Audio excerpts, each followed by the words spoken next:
kababayan natin, na sa mga kasama natin, lalo-lalo na sa 59, no?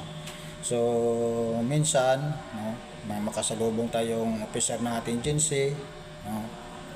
At mga police, likewise sundalo, at din sa mga opisyal ng mga establishment na ating binabantayan, ay kadalasan po ay ginagamit natin yung pagsasaludo. So, ang aking naman itatanong sa inyo guys, bilang isang gwardya, siguro tataka kayo bakit ako itatanong kung ano ang meaning ng salute. So, sa tatlong mahalagang discipline, ang itatanong ko po sa inyo, number 1, salute, number 2, courtesy, number 3, discipline. Salute, courtesy, and discipline. So, anong ibig po sabihin ng salute? Ano po ang meaning ng salute? At ano ng meaning ng courtesy at ang discipline?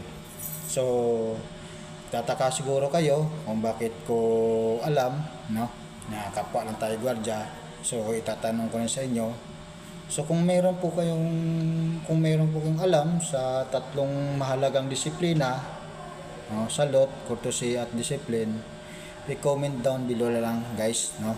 Kung meron po akong mabasa na medyo mali doon sa meaning, no, na meaning ng hinihingi ko sa inyo, pwede ko naman po kayo i-response to comment section para alam nyo rin, no?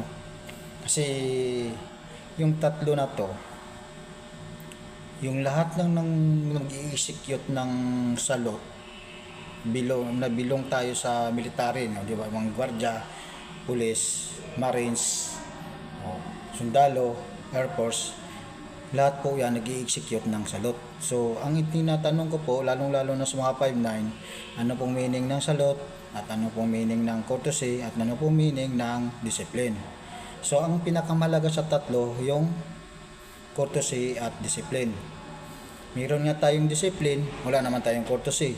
Kung meron naman tayong courtesy, wala naman tayong discipline, so wala rin mangyari. Kailangan po yung courtesy at discipline, lagi pong magkakasama yan kahit anong mangyari. So, ngayon guys, ang hinihingi ko lang po sa tatlo na to, ano pong meaning ng salute at courtesy at discipline. I-comment down below na lang guys sa comment section natin. And paki-like and subscribe na lang guys ng aking channel, Silverio Escaro. So, pag nakita ko po guys sa comment section po, agad ko po kayong i-response kung meron pong mali o tama. Guys, hanggang dito na lang po, lalo na sa mga 5-9. And good luck sa ating lahat. Ingat po tayo sa ating trabaho guys.